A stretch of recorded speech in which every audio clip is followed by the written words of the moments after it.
dalam podcast Mas Tisno, Masyarakat Stikes Dr. Sutomo. Ya, pada kesempatan hari ini, lebih tepatnya di episode pertama podcast Mas Tisno, saya tidak ingin sendirian tentunya, tapi sebelum saya memperkenalkan bintang tamu kita, saya ingin memperkenalkan diri terlebih dahulu. Perkenalkan, nama saya Fardani Mani dari Prodi D3 RMIK semester 2. Dan jangan khawatir tentunya, saya juga punya rekan yang akan menemani saya. Silakan untuk memperkenalkan dirinya. Oke, selamat. Terima kasih Kak Fardan. Perkenalkan, nama saya Farid Vinduta Kusri Ardi dari Prodi S1 Administrasi Rumah Sakit semester 2. Ngomong-ngomong nih, episode pertama nih kan, bintang tamunya juga spesial dong. Gak mungkin gak spesial. Oh iya, tentunya harus spesial dong. Oh ya, Kak Fardan sehat? Apa mungkin agak gak baik-baik saja gitu ya? Alhamdulillah, sehat dong. Kamu sendiri gimana? Alhamdulillah. Alhamdulillah, seperti suara saya yang semangat ini. Gak mungkin saya gak sehat ya. Oke. Mungkin sudah saatnya kita memperkenalkan bintang tamu kita ya. Mungkin bisa diperkenalkan dari yang cantik dulu nih. Oke, Kak Asa. Halo, ya halo. Namaku Asa Salsabila. Aku perwakilan dari Prodi S1 Administrasi Rumah Sakit semester 8. Oh, semester 8 ya. Sudah lama ya, 4 tahun di Stikes ya. Ya, udah dong. Oke, udah kenal semuanya kan ya.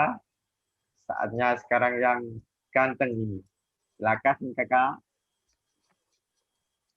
Halo semuanya, Halo. saya Habib Baliko, mahasiswa semester 6, Prodi D3 Rekam Medis.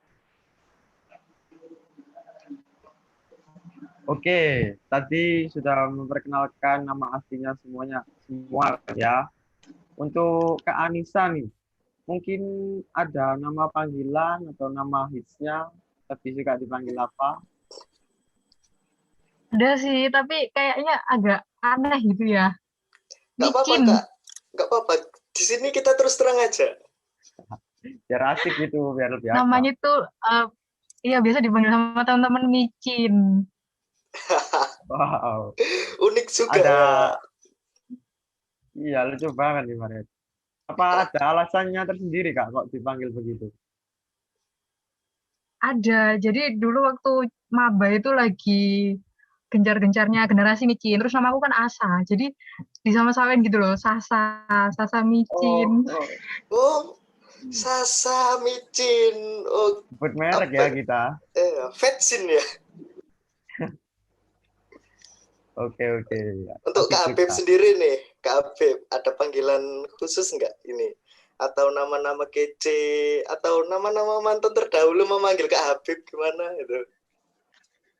Asik. Nama panggilan, kalau selama kuliah sih teman-teman hanya sekedar nama ya Habib gitu aja ya. Tapi kalau dulu ketika SMA, teman-teman sering manggil aku Habs. Wah, kenapa tuh?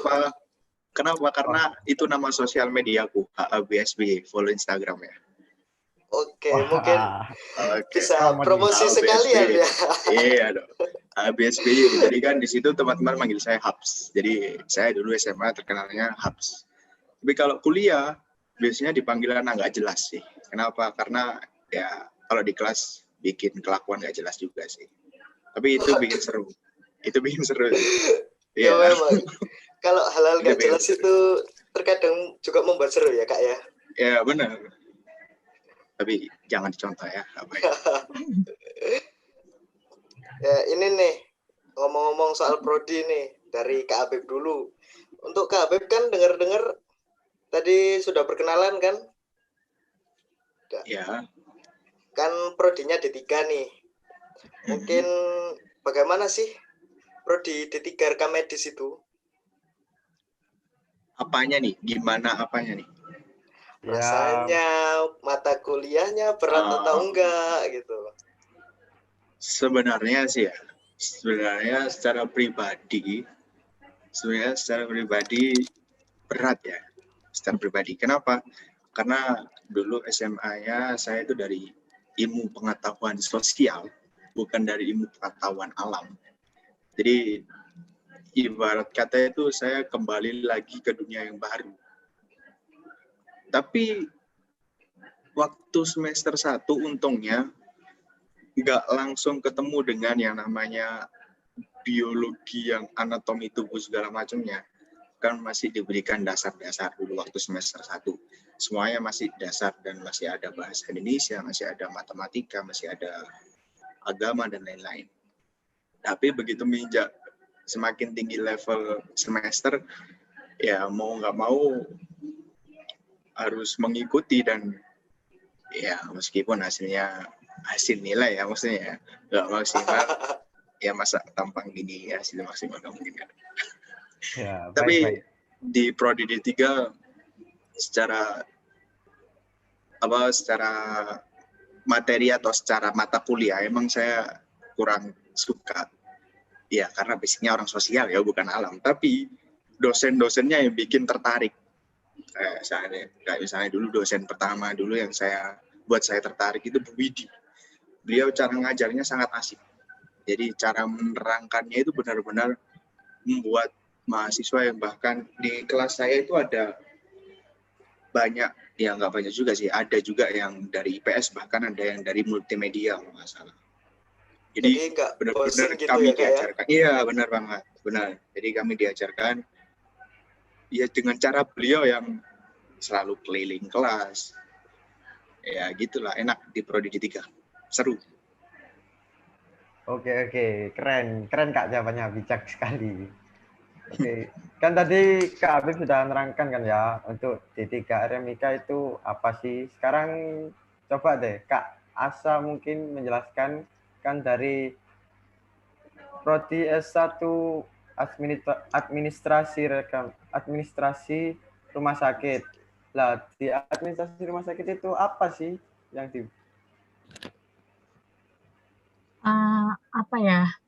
Kalau aku kan udah 4 tahun ya, jadi udah melalui berbagai hal kegiatan dari kampus.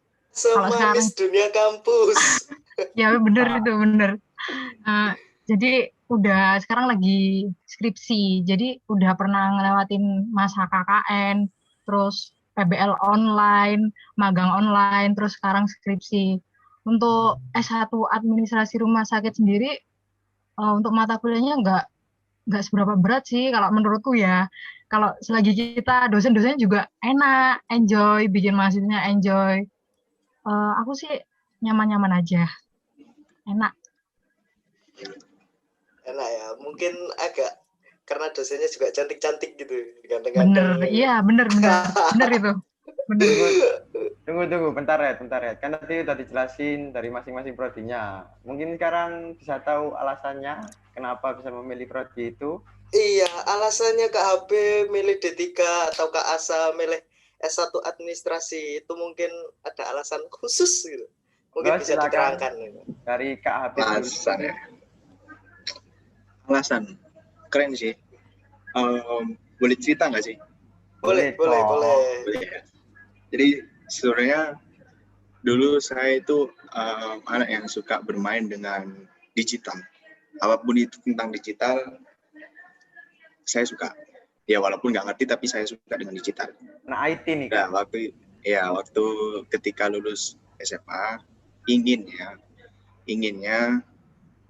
ke ngambil jurusan tentang digital, segala macam tentang digital ada di situ.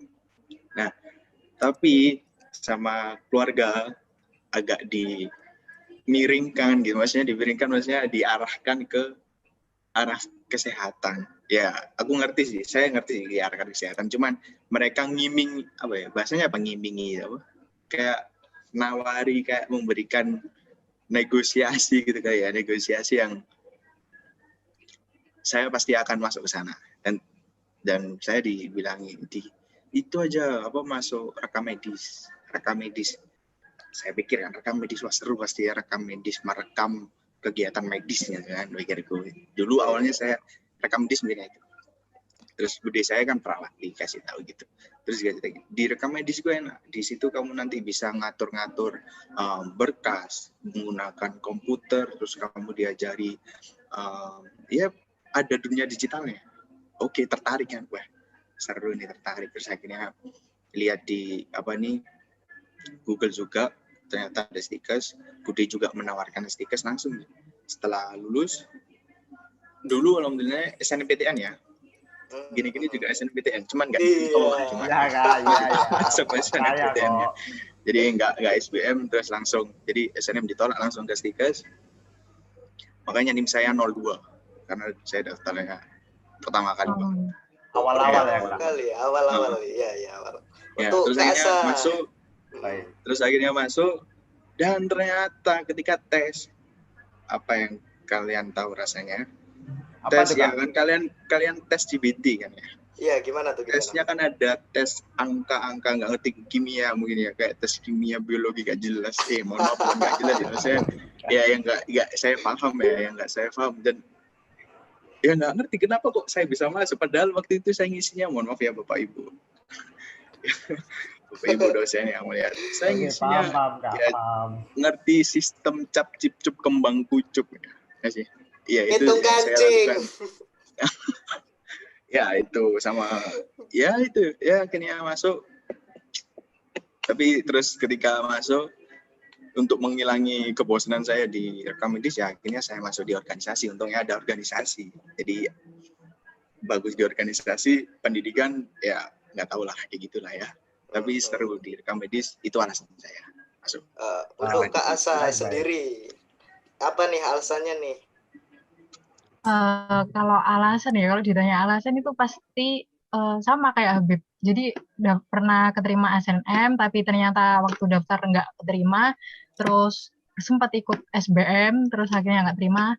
Namanya mahasiswa akhir ya, pasti semua mahasiswa yang akhir itu lagi pusing-pusingnya kan, kayak milih jurusan gitu. Itu wajar sih menurutku kan, semua mahasiswa kayak gitu. Wajar manusiawi sih, lah. Manusiawi. Terus akhirnya disaranin sama orang tua, mau nggak ke sini, apalagi deket rumah di S1. Tapi ayah nyaraninnya di yang S1 bukan yang D3. Dan enaknya di S3 kesini kan itu ya nggak berhubungan sama kayak darah suntik itu kan aku nggak mau kan sampai kayak gitu. Terus akhirnya ya udah ya nggak apa-apa lah nyoba S1 administrasi rumah sakit dan alhamdulillahnya ya udah enjoy sampai sekarang. Baik. Menarik sekali alasan dari ketua.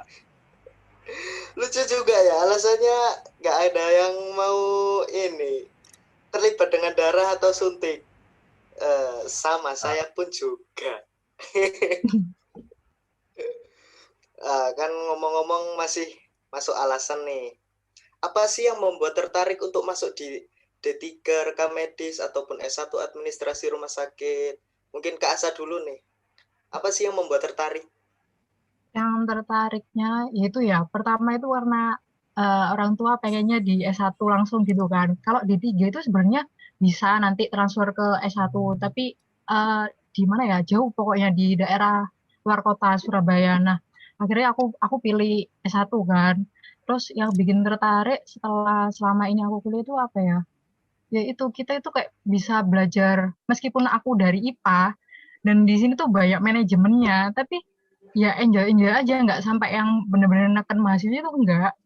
Itu sih yang bikin aku tertarik. Apalagi kan sebelumnya aku nggak tahu tuh apa-apa yang tentang rumah sakit. Terus sekarang itu udah tahu tentang rumah sakit sampai seluk-beluknya itu, ya itu yang bikin aku tertarik itu. Cukup ini ya, agak membuat tertarik untuk masuk prodi S1 ini. Harus itu dong. Baru S1 ya, Red ya. Iya, itu masuk S1, belum yang D3 ini. Ya, sekarang coba Kak Afif dong. Yang membuat tertarik. Saya tertarik masuk gitu. Iya. Apa Ya. nih? Kalau dengar cerita saya yang tadi, masa ada ketertarikan saya untuk masuk ke rekam medis? Nggak ada rasa. Maksudnya, ya memang secara jujur sih, tertariknya karena dulu waktu SMA itu memimpikan, wah seru ya jadi mahasiswa gitu kan, mahasiswa yang keren. Ya pasti gitu kan, anak SD mimpikan, jadi anak SMP keren, anak SMP mimpikan anak SMA, SMA keren. Nah, waktu itu sama, daripada SNM nggak terima, daripada SBM nanti nggak terima ya kan, ngerti kapasitas otak, ya udahlah kita masuk aja ke rekam medis. Enjoy kan, Beb? Sebenarnya gimana? Kan pasti enjoy sama dosen-dosennya di S1, di D3. D3 banget. Kalau itu, ya kan itu setelah masuk. Tapi sebelumnya kan tertariknya itu karena kenapa nggak milih S1 tapi lebih ke D3. Pertama, saya lihat di Google itu kalau D3 bisa sambil, maksudnya bisa bekerja gitu. Kan diploma, biasanya diploma secara kelulusan pencarian kerjanya, prakteknya maksudnya ya, prakteknya itu lebih banyak. Nah, D3 lebih banyak praktek juga ya Kak ya? Benar. Dan saya tipe orang yang nggak suka banyak teori, lebih baik praktek daripada banyak teori. Ya kan, banyak teori tapi ketika praktek teori nggak digunakan kan buat apa? Ya kan, juga mubazir gitu. Benar. Nah, jadinya akhirnya saya milihnya bukan saya sih, tapi keluarga juga mengarahkan, yaudah ke rekam medis. Yaudah akhirnya ke rekam medis. Ya itu di awalnya agak nyesel kena tesnya tadi yang nggak ada angka, aduh ini gimana, nggak terima ya apa ya.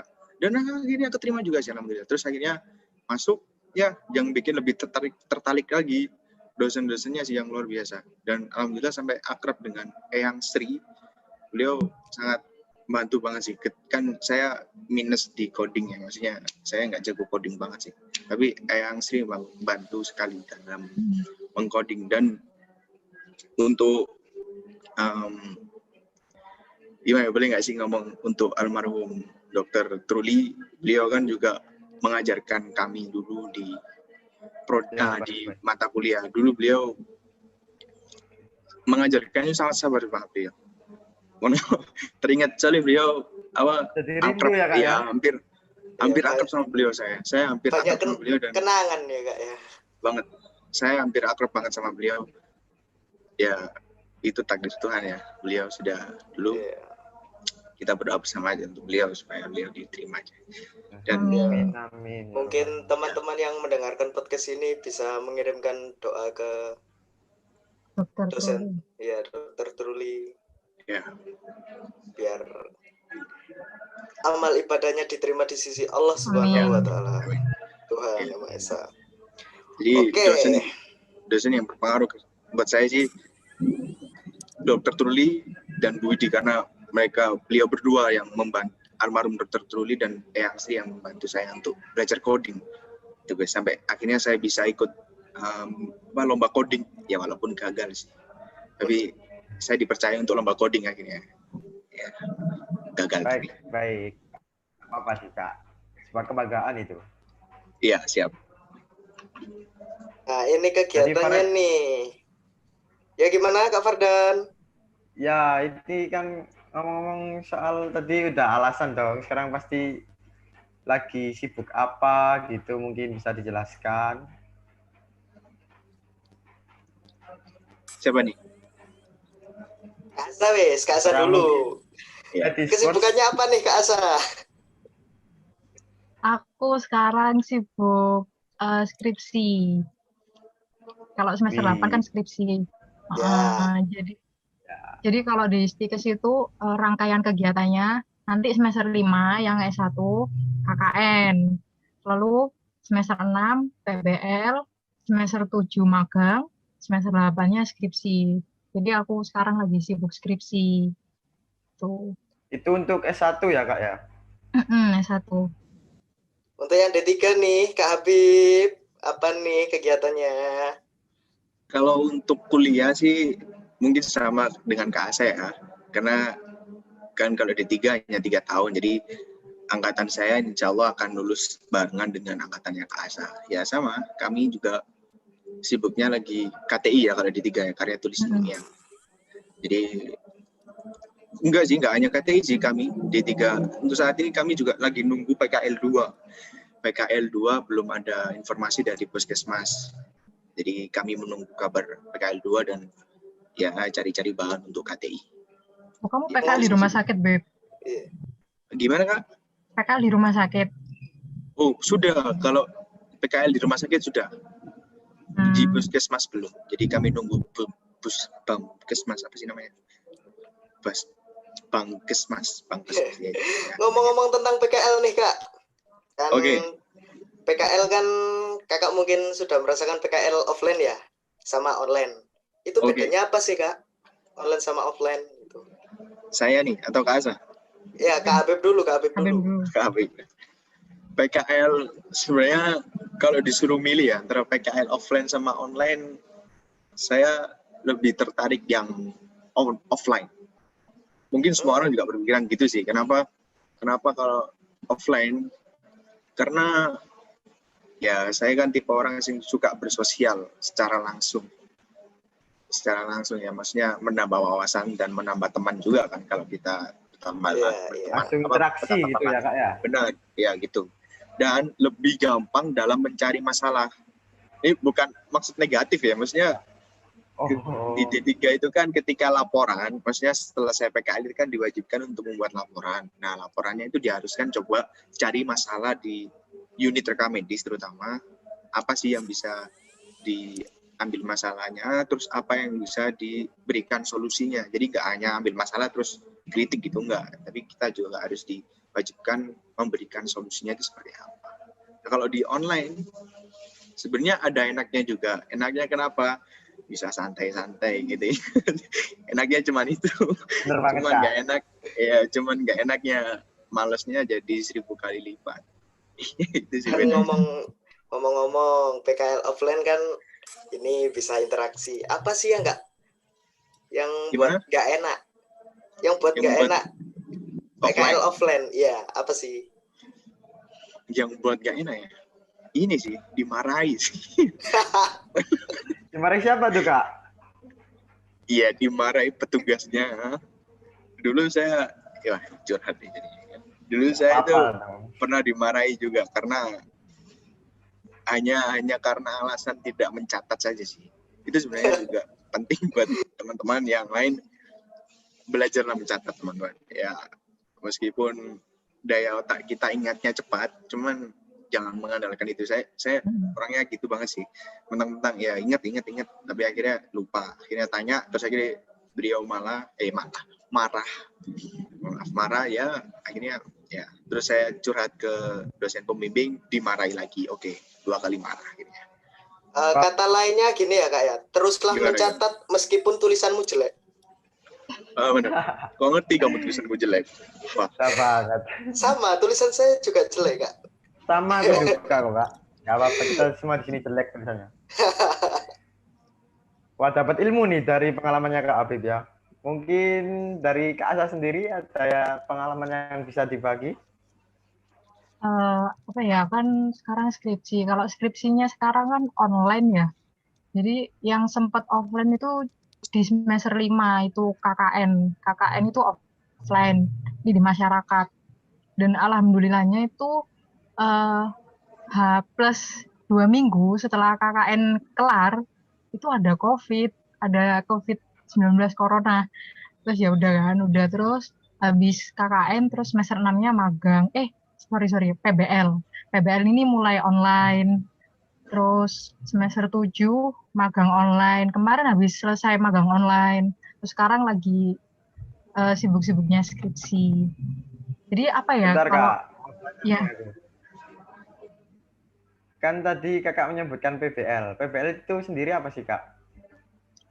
Oh ya, kalau di S1 itu namanya PBL. Jadi PBL itu praktek belajar lapangan. Kalau yang D3 Habib tadi kan PKL, praktek kerja lapangan. Jadi bedanya cuma di situ, tapi ya sama. Kita harusnya, jadi sebenarnya KKN kan emang di masyarakat. Terus PBL sama magang harusnya ini di rumah sakit. Nah, karena kita lagi ada corona, risiko terkendala tinggi. Pandemi ya Kak? Terkendala pandemi, risiko di rumah sakit juga tinggi. Akhirnya Stikes ini konversi gitu jadi online. dan alhamdulillahnya ya terlampaui semua sih. Mungkin Kak Asa ada kesulitan di KKN, bisa diceritakan sama teman-teman yang lainnya, yang offline maupun yang online, Kak? Apa ya, kalau kesulitan waktu KKN, nggak ada sih, alhamdulillah nggak ada.